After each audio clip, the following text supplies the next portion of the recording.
All right, so speaking of nostalgia, okay, we've all played a Legend of Zelda game at one point in our lives, right? Almost all of them. Yeah. Yes. I mean, all right, so let's go through the line. Corey, what's your favorite Zelda game? If you could only pick one, this is the rules. You only pick one and the rest get deleted off the face of the planet. That's an easy one for me. Oh, I'm It's the out. Ocarina of Time. Same. God damn it. That's what I was going to say. So I mean, what's wrong with that? It's a good game. Okay. So we're all no, in he's agreement saying here. the rest are marked up. Oh, I thought he was Well, I saying like mean- you pick one and then it's gone, and y'all got to pick a different No. one. I was like, oh No, No, you pick Okay, that so one it's and the all only the other one. ones No. are gone. Okay. Like if you Whoa. could choose Yeah, one and all the rest of them disappear. Yeah, whoa, easy. Yes, so Garbo, yeah, it's Garbo's like, I Ocarina. gotta pick another one. It's Ocarina of Time, dude. I'm And they're all good. Yeah, I was I'm gonna not say mad at any of them, but I'm very partial to You're Link going to to the say Majora's Past. Mask, aren't you? No. I get it. I like the 16-bit. Wonderful game. Yes. Don't get me Yeah. wrong. I like the rest of them, but that one is just, it's like the perfect Super Nintendo game. You know what I mean? Like, It really is, yeah. yeah. But speaking of, I love the original Zelda. oh yeah, I went through and played that a couple years ago. It still holds up. It's such a great game. It really is, man. But speaking of our boy see. Link, they are making a live action Legend of Zelda movie. It is officially in the works. So the Legend of Zelda fans can now celebrate that Nintendo confirms a live action movie adaptation of the popular video game is in the works at Sony Pictures Entertainment. Video game adaptations are going through their best moment in film and television after the titles like Sonic the Hedgehog, Detective Pikachu, Arcane, and the Super Mario Bros. Movie and The Last of Us proved that it was possible to bring a game to the screen successfully. It will be Not to now. mention Twisted Metal. Yeah, it's wild that they didn't throw that in here. Yeah, I have to throw that in there because it was wonderful. That's Yeah. a 10 out of 10 show. So Nintendo's website broke the news on Tuesday, which this article was published on November the 8th here, that the gaming giant will team up with Sony Pictures Entertainment to develop a live-action Legend of Zelda movie with Wes Ball as director, whose recent titles included the Maze Runner saga and the upcoming reboot of Planet of the Apes titled Kingdom of the Planet of the Apes. The film will be produced by Nintendo and AV Arid and Arid Productions Incorporated, with Sony handling distribution. Rumors surrounding a movie adaptation of Zelda have been circulating since the incredible success of the Super Mario Bros. Movie, with Nintendo considering bringing many of its other great games to film and television. But the Legend of Zelda fans have been asking for a film focused on Link for years, so this particular project is generating a lot of anticipation, which can be very good, but also very damaging if the movie does not meet expectations. Yep. So, with this, we can absolutely expect them. With Sony helming it, it's kind of a 50-50 for me. You know, like, there's a lot of... that's my issue. Yeah. There's a lot of things that that Sony does that I really, really enjoy. There's a lot of things that Sony does that I really don't completely understand, especially Sony's involvement in the comic book universe. I'll say that without diving too deep into that. But it's wild to sit here and think that Nintendo is working with Sony on a Zelda movie. That's wild to think about. You know what I mean? Yeah. So with Legend of Zelda live action, what do you guys, and I'm going to start with Dirt here, what do you hope that they bring? Do you hope that they adapt a story like a specific game? Do you hope that they do something fresh and original? Do you hope that they do something completely out of left field? What are you hoping for with this Zelda movie? I think they're going to link everything together. Time travel, Unintended. like, you know, kind of work the games in. Right. I think they'll have to. Yeah. I mean, Well, with the timeline being as convoluted as it is, Corey, do you feel like they would be able to successfully like weave in and out of these stories while also creating a unique story? I think that they could create a series of Zelda movies without ever touching them. Because the way the timeline is, it's so weird, but there's always a central theme is that there's a kid in a green tunic and a princess that needs saving. Mhm. And I think as long as they have that and some really good writing, then they're solid, man. Like it's a universe that's open enough that as long as you hit some core elements that you can go a little wild and not piss too many people off. Yeah. But I think that if they're smart, they're going to do a fan service to begin with. And like Dirt said, like maybe like find a way to show a moment where there's the different links or uh have him pop in and out and you see moments from different games or they'll do something like that because a lot of those companies seem to want to do that now, Well, how which makes Mario sense was. because You remember Mario? Like Yeah. yeah, the and way that it kind of that's what I'm was saying. a whole different story, but it kind of visited a lot of the games. Yeah. It had all the elements of the games and so Yeah. many Easter eggs left and right that like you were just And they- always like up. And they went ahead and tied a few universes together in that movie too. When Yeah. it comes to the Nintendo unit, Mhm. which was great. That's the thing is, Sony's questionable, but Nintendo's been really hitting the mark when it comes to like Mario and Detective Pikachu was great. Yes, Yeah. absolutely. So as long as they can stay on that train, man, they're fucking good. Yeah, I agree. So Garbo, I know that you know, I've been revisiting Lord of the Rings here lately for another podcast. So, and whenever I think of Zelda, you know, in my mind's eye, you know, it's always this epic battle, you know, epic adventure, kind of like Lord of the Rings esque. With them bringing it over to live action, do you hope that they make it as epic as something like Lord of the Rings, like on that kind of a grand scale, or do you hope that they keep it kind of a little bit smaller, a little bit more self-contained, but a little bit more fantastical and over the top? Well, I want it to be standalone. You know, I don't want it to kind of like, sure, maybe have elements, but yeah, I want it to be like a masterpiece type movie. I would enjoy it to be like, yeah, it depends on like where they go with it. Like, they say live action, is it going to be like in a different type of art style of live action? You know, like there's been some crazy CGI work that they do nowadays, but yeah, I think it'll be. I'm excited for it, and I want it to be that par and level. Maybe they can make a trilogy like that. They'll just be masterpieces and be so good they can make them 4 hour extension cuts that were just that'd be pretty crazy, honestly. I wouldn't mind a I'm also 4-hour like Zelda kind cut. of With yeah. with Well, I'm this also property, they scared of could like live game adaptations because like for real, we've just like they even said in that report.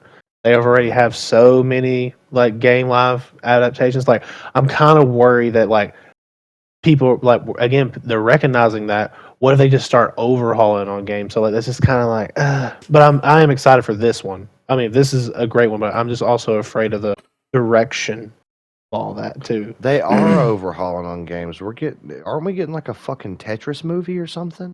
I think it's already Yes, came out. we are. Like what? Yeah, but it's not really, it's about Tetris, but it's not really about Tetris. It's about them acquiring the rights because Tetris was developed in the USSR and they had to go. Yes, so it's I about thought we were It's getting a fucking Tetris Nah, it's a movie. biopic. yeah. Okay, I'm fine with that. That makes a lot of sense because I knew it was developed in USSR. Yeah. And that whole legal situation and them having to actually meet with leaders of the USSR to get their rights to the game to The distribute Tetris it. rights. Yes, it's crazy, dude.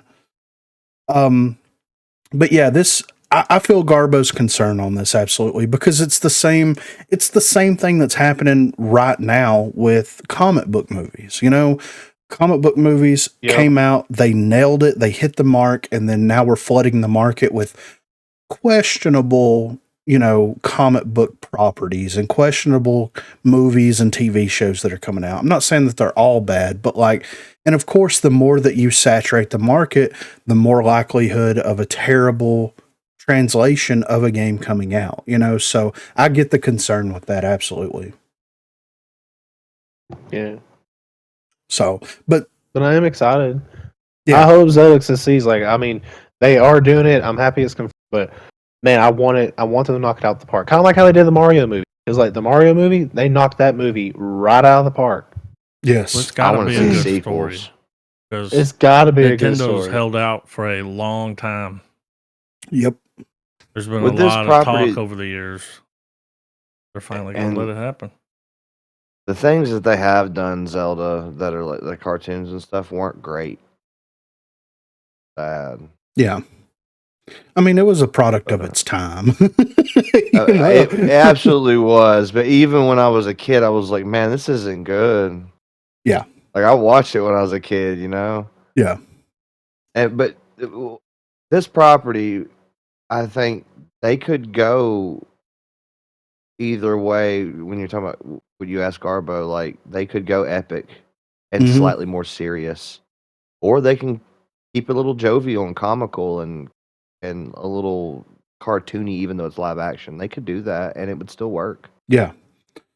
And I mean, I either, think about the vast difference in a game like Ocarina of Time and Wind Waker and Breath of the Wild. yeah, right. It's Three completely different different feels. tones. Yeah, yeah, absolutely. Exactly. So, but hey, man, I hope that when they pick a style, I hope that they fully lean into it. Like if they go with the more whimsical type of Zelda movie, lean into it and go hard in it. If they go with a serious tone, lean into that and go hard. Like I think that they could meld the two tones and the two kind of genre shifts together. But I think that, I mean, I would rather have a super serious Zelda movie or a whimsical kind of playful Zelda movie, leaning specifically into one of those as opposed to trying to do both. Yeah. It takes a really good writer. Like look at Guardians of the Galaxy Volume 3. They you know were, they're going to pick Chris Pratt too. I mean, To play Link. I mean, he would make a good Ganondorf though, He's for like- real. Mario, Garfield, Link. Yeah, he's all of them. yeah. But speaking of Nintendo, I wanted to throw this on here real quick. So Nintendo patents a dual screen gaming device that can be split in half. So Nintendo recently filed a patent for a dual screen detachable device.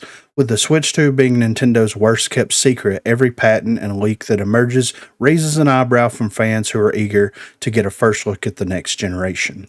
Reports of the Switch's successor appearing at Gamescom behind closed doors have since fueled discussion and speculation online as to what the next Nintendo console might be and when it might be released. The Switch has enjoyed more than 6 years being one of Nintendo's most successful pieces of hardware ever created. With eyes on this latest patent, speculation is brewing as to what exactly this strange new device could be and how it fits into Nintendo's future hardware plans. It should be noted that many Nintendo patents never become consumer products, but obviously some do too. The recent Nintendo patent looks an awful lot like 3DS, but the device can be split in half.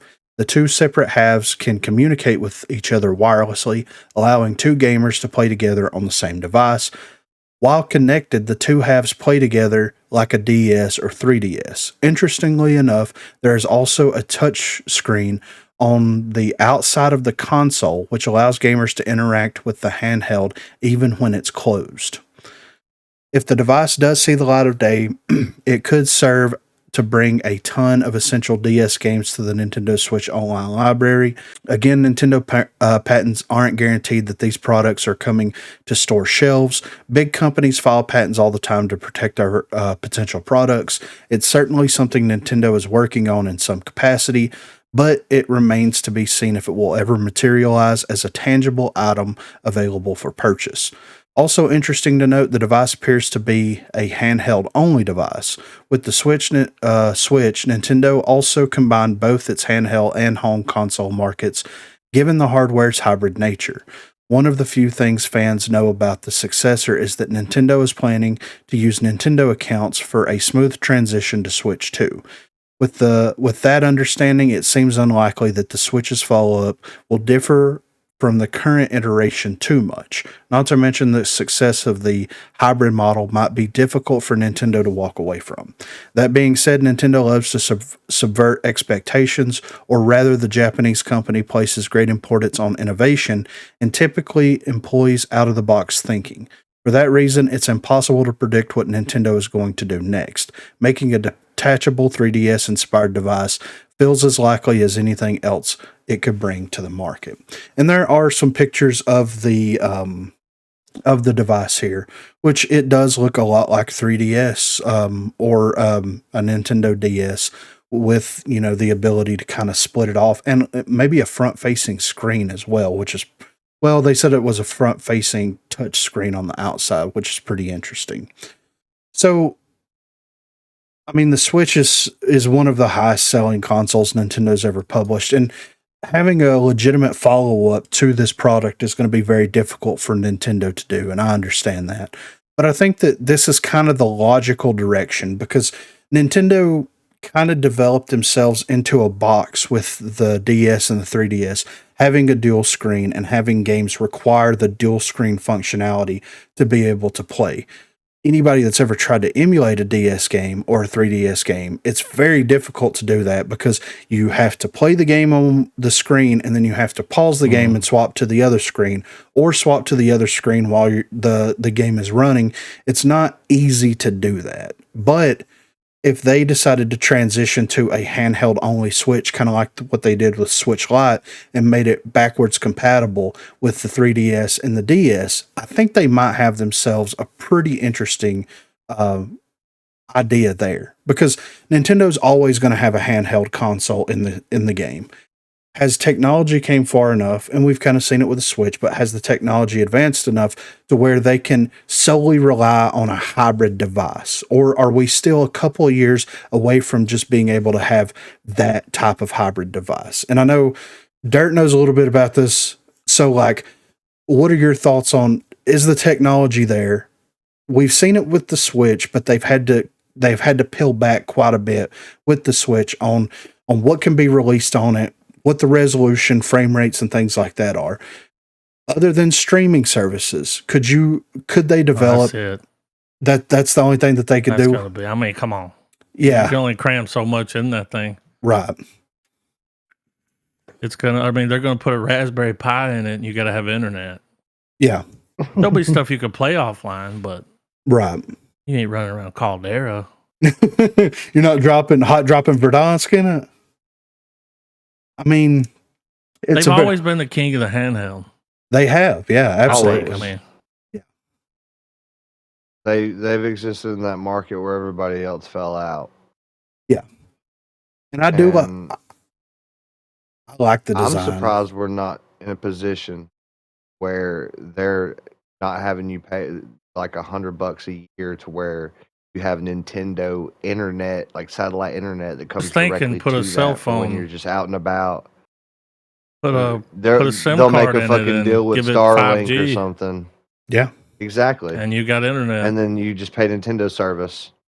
Yeah, and I think that might be what the Nintendo Microsoft deal was about. Maybe Nintendo wants to transition their because right now on Switch they have a lot of retro releases: Nintendo, Super Nintendo, Game Boy Advance, N64. Maybe, and that's all stuff that you have to download the launcher, you have to download the game onto your console, and they're not big games, of course, because they're ROMs, you know. But if they were able to have an online service where you didn't have to download them and you get Nintendo games on demand, maybe that's what they were working with Microsoft on. They definitely have some kind of deal. Yes, absolutely. So, and it makes sense too. From this article, they said that they're going to use the Nintendo online services to migrate all of your account information from one system to another. Xbox and PlayStation has been doing this for years. This will be the first time that Nintendo will actually do something like that.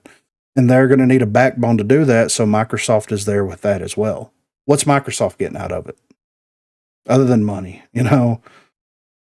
That's all they're worried about. I mean, yeah, legit. They got to make up for COD's failure, you know? So, But I like Read it. I like the design of it, and I like the idea. Like whenever I opt for a handheld device, I love clamshell style devices. You know, I've got one right here that I use, the Retroid Flip. I like the Game Boy SP, the Little pocket clam. the 3DS, the DS. I love flipping it open, having a screen up top or even on the bottom, but having it flip open because it's protected. It's its own shell. You know what I mean? Yeah. So I do like that a lot, though. I'm very interested to see what they do with it. Nintendo out here breaking new ground every single day. They usually kill it. Oh yeah, for sure. Their They're properties. almost always. And that's the thing is all their intellectual properties are going to keep them going unless they them out to someone or something. Yeah, What- right. It looks like a switch that you can plug another there's a dock on the top of it, Yeah, You can dock and a you can second plug switch in another into- screen. yeah. It's like, what are you doing this weekend? We're docking. Yeah. We're docking, baby. Switch 2. That's Uh, that foreplay We're docking. gonna move past docking. You know what I'm saying?